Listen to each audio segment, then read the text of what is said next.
Viewers, welcome to NW death psychology channel and YouTube channel. ఈ ఛానల్లో నేను ఉపయోగించేటటువంటి videos మీకు ఎంతగానో ఉపయోగపడతాయని ఆలోచిస్తున్నాను.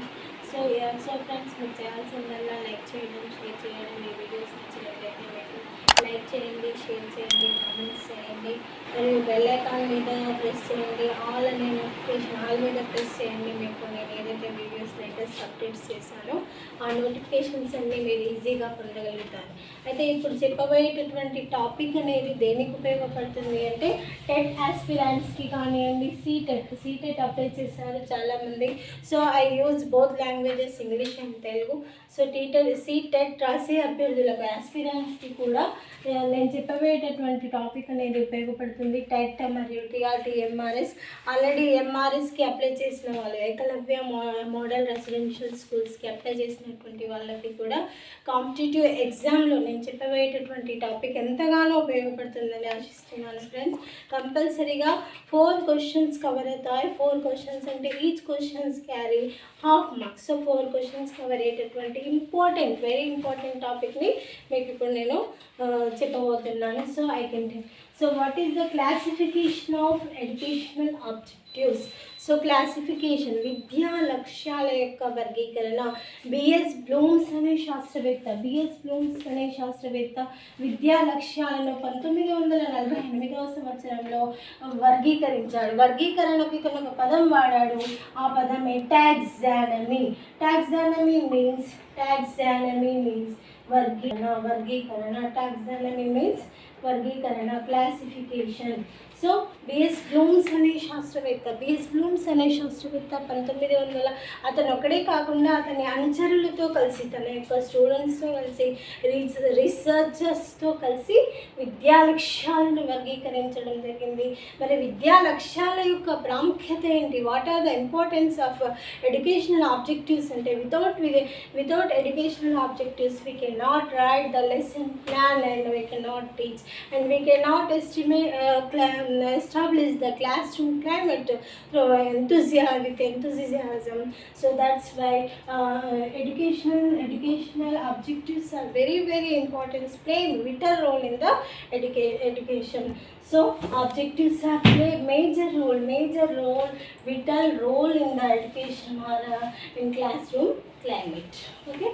So to write, it is very useful to write the lesson plan. So without lesson plan we cannot, every teacher cannot teach. Without preparing the lesson plan or period plan or unit plan or year plan, he or she cannot teach in a systematic order. ఒక ఆర్డర్లో బోధన అనేది జరగదు. ఎప్పుడైతే తన విద్యా లక్ష్యాలను ఉపయోగించకుండా లెసన్ ప్లాన్ను రాయలేదు అంటే, ఉపాధ్యాయులు కానివ్వండి, ఆ బోధన అనేది సరైన క్రమంలో ఒక క్రొనలాజికల్ ఆర్డర్లో చెప్పలేరు. So it is not possible without the objectives. So ఆ విద్యా లక్ష్యాలను మొట్టమొదటిగా 1948వ సంవత్సరంలో బిఎస్ బ్లూమ్స్ అతని సహచరులతో కలిసి వర్గీకరించడం ద్వారా క్లాసిఫికేషన్ చేయడం జరిగింది. సో ఆ క్లాసిఫికేషన్లో మొట్టమొదటిగా నేను చెప్పాను ఇంతకుముందు, దాంట్లో జ్ఞానాత్మక రంగం ఫస్ట్ ఎలా క్లాసిఫికేషన్ చేశారు అంటే, జ్ఞానాత్మక రంగం,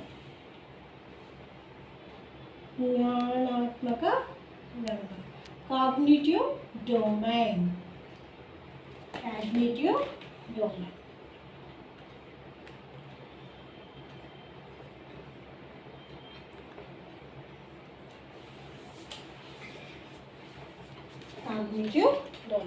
సో ఇది ఎప్పుడు చేశారు అంటే, బిఎస్ బ్లూమ్స్ అనే శాస్త్రవేత్త 1964వ సంవత్సరంలో, in the year of 1964 he classified the objectives, educational objectives into 3 domains. Upon that, first domain is cognitive domain. So first రంగం అనేది జ్ఞానాత్మక రంగం. సో ఫస్ట్ పిల్లవాడు ఏం చేస్తాడు అంటే, జ్ఞానాన్ని సంపాదిస్తాడు కదా. విద్య యొక్క యొక్క లక్ష్యం ఏంటి? What is the aim of education? Aim of education is to gain the to seeking the knowledge or to develop the all round development of the child. సంపూర్ణ వికాసాభివృద్ధి లేదా సమగ్ర మూర్తిమత్వాన్ని పొందడమే విద్య యొక్క లక్ష్యం. ఎవరి సమగ్ర మూర్తిమత్వాన్ని పొందాలి? అతను ఏదైతే చదువుకుంటాడో, విద్యార్థి కానివ్వండి, విద్యార్థులు కానివ్వండి, ఏదైనా చదువుకుంటారో ఆ చదువు మీద వాళ్ళ యొక్క ప్రవర్తన, విద్యార్థుల యొక్క ప్రవర్తన మార్పు చెందడమే విద్య యొక్క లక్ష్యం. వాళ్ళ యొక్క ప్రవర్తనలో మార్పు రావడమే విద్యా లక్ష్యంగా చెప్పవచ్చు. మరి how it possible? It only possible when a teaching learning process going on. How he change his behaviour or how she change her behavior. It is only possible through the teaching learning process. బోధన మరియు అభ్యసనల ప్రక్రియ ద్వారానే, teaching and learning process ద్వారానే విద్యార్థి యొక్క ప్రవర్తనలో మార్పును ఆశించవచ్చు. Teaching learning, it is only possible through the teaching learning process. Teaching learning process అనేది ఎవరి మధ్య జరుగుతుంది? 5 components. Who are they? Textbooks, teacher, student, evaluation, teaching, experience. Okay, so these are all the components to do the teaching learning process.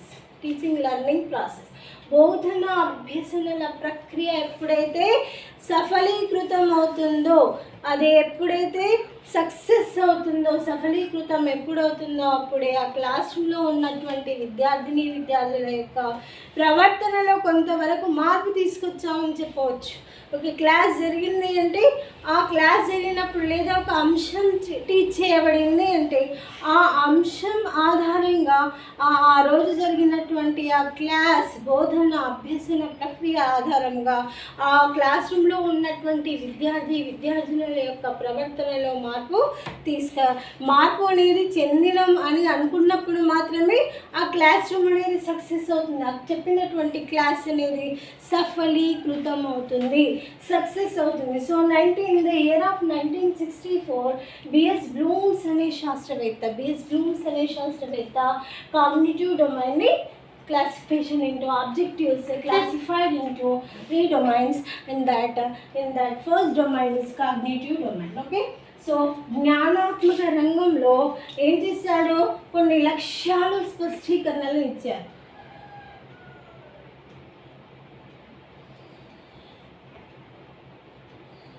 జ్ఞానాత్మక రంగంలో కొన్ని లక్ష్యాలు స్పష్టీకరణలు ఇవ్వడం జరిగింది. Okay, first is knowledge, జ్ఞానం. It is called knowledge. Second is avagahana.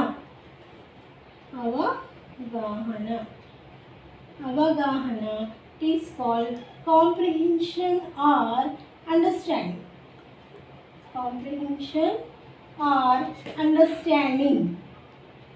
Understanding. Comprehension or understanding. These are the objectives coming under the cognitive domain. Okay, who classified? It is classified by the B.S. Bloom and in the year of 1964. Okay, so what? And third is Viniyogamu. Third objective is Viniyogamu. So application. Next, fourth one is samsleshana లేదా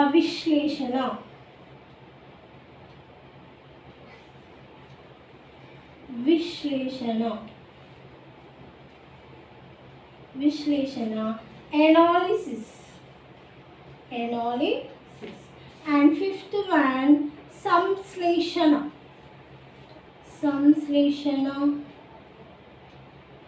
synthesis. And sixth one is evaluation, that is called mulyankanam.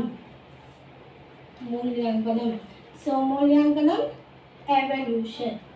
In English, it is called evolution. Evolution.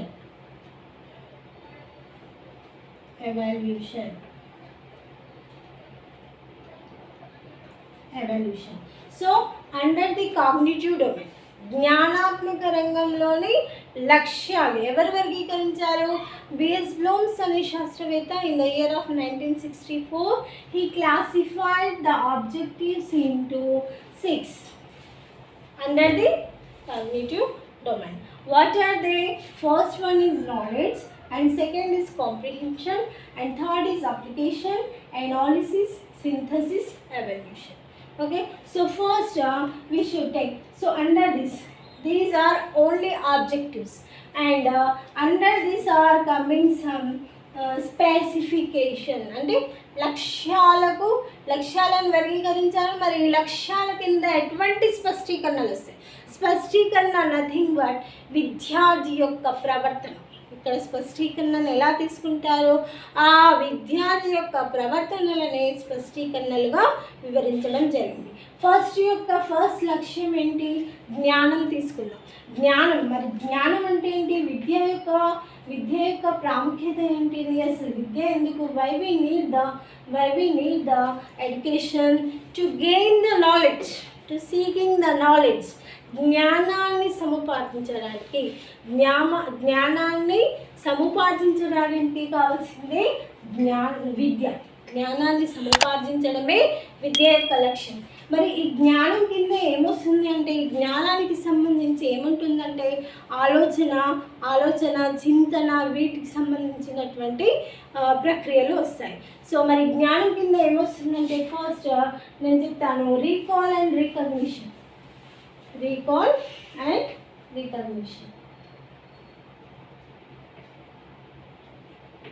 అంటే పునశ్చరణ అంటే నేర్చుకున్నటువంటి అంశాన్ని మళ్ళీ ఒకసారి మెదడులోకి పునర్నిర్మాణం చేసుకోవడం, లేదా పునశ్చరణ అంటే గుర్తుకు తెచ్చుకోవడం. రీకాల్ అంటే ఏంటి? జ్ఞప్తికి తెచ్చుకోవడం.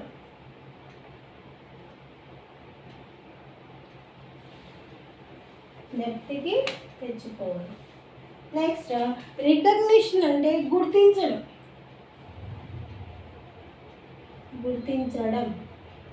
ఓకే, సో జ్ఞప్తికి తెచ్చుకోవడం, చెప్పినటువంటి అంశాలను, క్లాస్ రూమ్లో చెప్పినటువంటి అంశాలను గుర్తుకు తెచ్చుకోవడం అనేది, లేదా జ్ఞాపక శక్తి అంటే ఇక్కడ ఏం ఉపయోగపడుతుంది?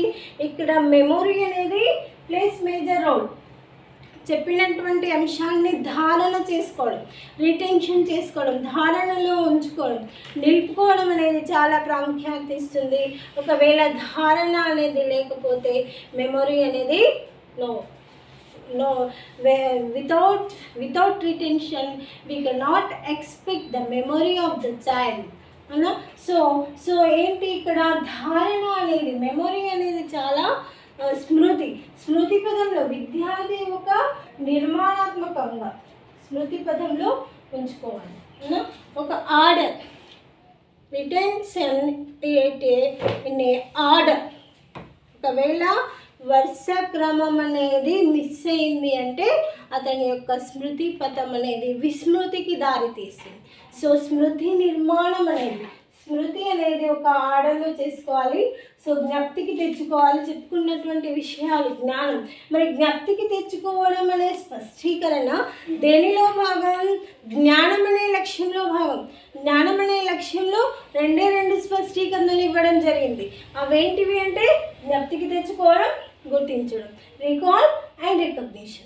సో ఎప్పుడైతే జ్ఞప్తికి తెచ్చుకుంటాడో, నేర్చుకున్నటువంటి అంశాన్ని విద్యార్థి ఎప్పుడైతే జ్ఞప్తికి తెచ్చుకుంటాడో అదేవిధంగా గుర్తించగలగాలి. జ్ఞప్తికి తెచ్చుకోవడమే కాకుండా ఆ యొక్క అంశాలను, ఫర్ ఎగ్జాంపుల్ ఇది గణితం కాబట్టి, మ్యాథమెటిక్స్ కాబట్టి కొన్ని సంఖ్యలను కానివ్వండి, కొన్ని అంకెలను కానివ్వండి చెప్పినప్పుడు ఆ సంఖ్యలను నేర్చుకుంటాడు, మెదడులో నిర్మించుకుంటాడు. ఓకే, జ్ఞప్తికి తెచ్చుకుంటాడు. మరి నేను ఇంకో ఆ సంఖ్యలను 24 అంటే 24గా గుర్తించాలి, 35 అంటే తన నిర్మాణంలో, మెదడు నిర్మాణంలో 35ని గుర్తించాలి, 90 అంటే 90 అని గుర్తించగలగాలి. ఇక్కడ ఏంటి జరిగేది? గుర్తించడం. పిల్లవాళ్ళు చూడండి ఈ రోజుల్లో 1 నుంచి 1000 వరకు రాయండి టక రాసిస్తారు. కానీ మధ్యలో అడిగితే గుర్తించలేరు, చెప్పలేరు. సో మరి అలా గుర్తించగలిగేటట్లు మనం చేయాలి. యాజ్ ఎ టీచర్స్గా you are responsible to recognise the child. Recognition చేయగలగాలి. పిల్లవాడు అనేవాడు నేర్చుకున్న అంశాన్ని గుర్తించగలగాలి. ఇవి 2 స్పష్టీకరణలు దేని కింద వస్తున్నాయి? Under the objective of knowledge. Okay, under the objective of knowledge these are the objectives coming under the cognitive domain. These are all objectives coming under the cognitive domain. జ్ఞానాత్మక రంగంలో నుండి ఉన్నటువంటి లక్ష్యాలు. ఓకే, సో జ్ఞానం అయిపోయింది. మరి జ్ఞానాన్ని స్మృతిపథంలో ఉంచిన తర్వాత నేర్చుకున్నటువంటి జ్ఞానాన్ని ఒక ఆర్డర్లో నిర్మించుకున్న తర్వాత దాన్ని ఏం చేశారు? రికగ్నిషన్ చేయాలి, రీకాల్ చేయాలి. ఓకే, నెక్స్ట్ జ్ఞానం సముపార్జించిన తర్వాత, జ్ఞానాన్ని పొందిన తర్వాత అది అర్థం చేసుకోవాలి, అవగాహన చేసుకోగలగాలి. అండర్స్టాండ్. ఓకే, అవగాహన ఏంటంటే విద్య లేదు, అర్థం. అండర్స్టాండింగ్ నథింగ్ బట్, అవగాహన నథింగ్ బట్ అర్థం చేసుకోవాలి.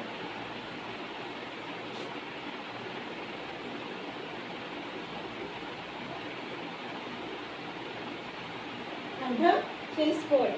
నేర్చుకున్నటువంటి అంశాన్ని, నేర్చుకున్నటువంటి గణితాన్ని లేదా ఒక సమస్యను నేర్చుకున్న తర్వాత ఆ సమస్యను ఆ పిల్లవాడు విద్యను ఏం చేస్తాడు?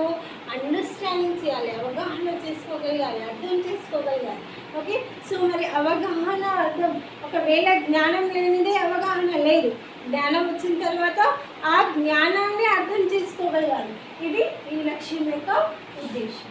తర్వాత జ్ఞానాన్ని నేర్చుకున్న తర్వాత, అవగాహన చేసుకున్న తర్వాత, అతను గణిత సమస్యలను నేర్చుకున్న తర్వాత, క్లాస్ రూమ్లో ఏదైతే గణిత పాఠాలు నేర్చుకున్న తర్వాత ఆ సంఖ్యలను కానివ్వండి, దానికి సంబంధించినటువంటి పరిజ్ఞానాన్ని తన నిత్య జీవితంలో రోజు కలిగినటువంటి నిత్యావసరాలకు వినియోగించగలగాలి. అదే వినియోగం. అప్లై చేసుకోవాలి.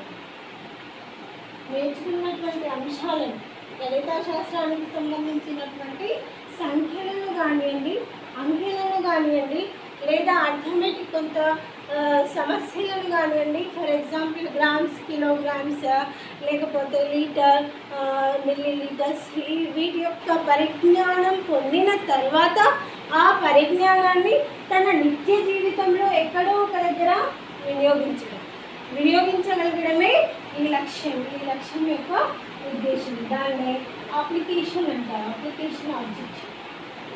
గణిత శాస్త్రానికి సంబంధించినటువంటి సంజ్ఞలను కానివ్వండి, సమస్యలను కానివ్వండి, లేదా దానికి సంబంధించిన గణిత శాస్త్రానికి సంబంధించినటువంటి పరిభాష సంఖ్యాక్రమం కానివ్వండి, అంకెలు కానివ్వండి, లేదా సింబల్స్ కానివ్వండి, ఇవన్నీ తన నిత్య జీవితంలో డైలీ జీవితంలో వినియోగించగలగడమే అప్లికేషన్ ఆబ్జెక్ట్.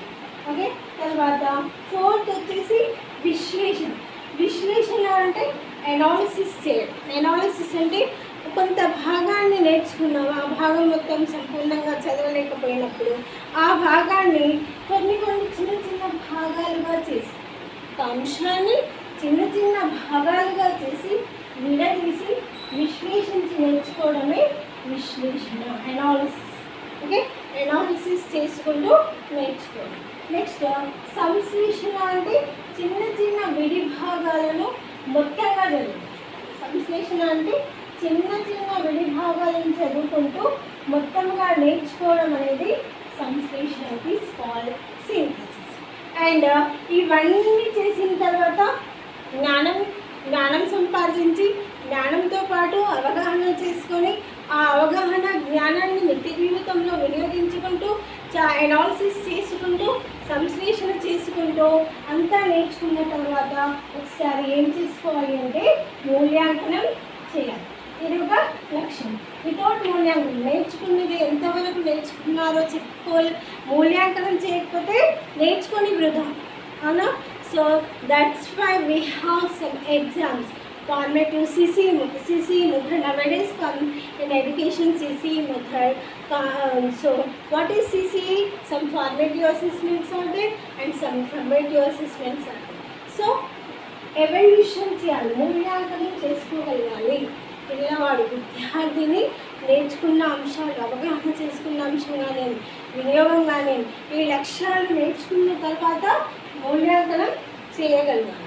సో ఇది లక్ష్యాలు చాలా వెరీ వెరీ ఇంపార్టెంట్. క్వశ్చన్ ఎలా అడుగుతాడంటే ఒక విద్యార్థి, ఫర్ ఎగ్జాంపుల్ క్వశ్చన్ ఎలా అడుగుతాడంటే ఒక విద్యార్థి గణిత శాస్త్ర పరిభాషను తన నిత్య జీవితంలో నిత్యావసరాలు కొనడానికి ఉపయోగించాడు. ఇది ఏ లక్ష్యం కింద వస్తుంది అని అడుగుతారు. ఆన్సర్స్ ఇస్తారు, ఆప్షన్స్ ఏమని ఇస్తారు? జ్ఞానం, అవగాహన, వినియోగం, విశ్లేషణ. మరి కరెక్ట్ ఆన్సర్ని గుర్తించాలి, అది ఏమవుతుంది? వినియోగం కరెక్ట్ ఆన్సర్. ఇలా మీరు అనాలిసిస్ చేసుకుంటూ, మీరు ఒక నోట్స్ రాసుకుంటూ క్వశ్చన్ టు ఆన్సర్స్ తయారు చేసుకొని, అర్థం చేసుకొని, అవగాహన చేసుకొని రాయగలిగితే మీకు ఈజీగా మార్క్స్ స్కోర్ అవుతాయి for CTET and TET TRT. ఈజీగా మీరు ఏదైతే మీలో ఉన్నటువంటి ఏదైతే విజయాన్ని సాధించుకోవాలనే కళ అనేది మీరు సక్సెస్ విజయవంతం చేసుకోగలుగుతారు. సో ఈ వీడియో మీకు నచ్చిందని ఆశిస్తున్నాను. వీడియోని లైక్ చేయండి, షేర్ చేయండి. Thank you.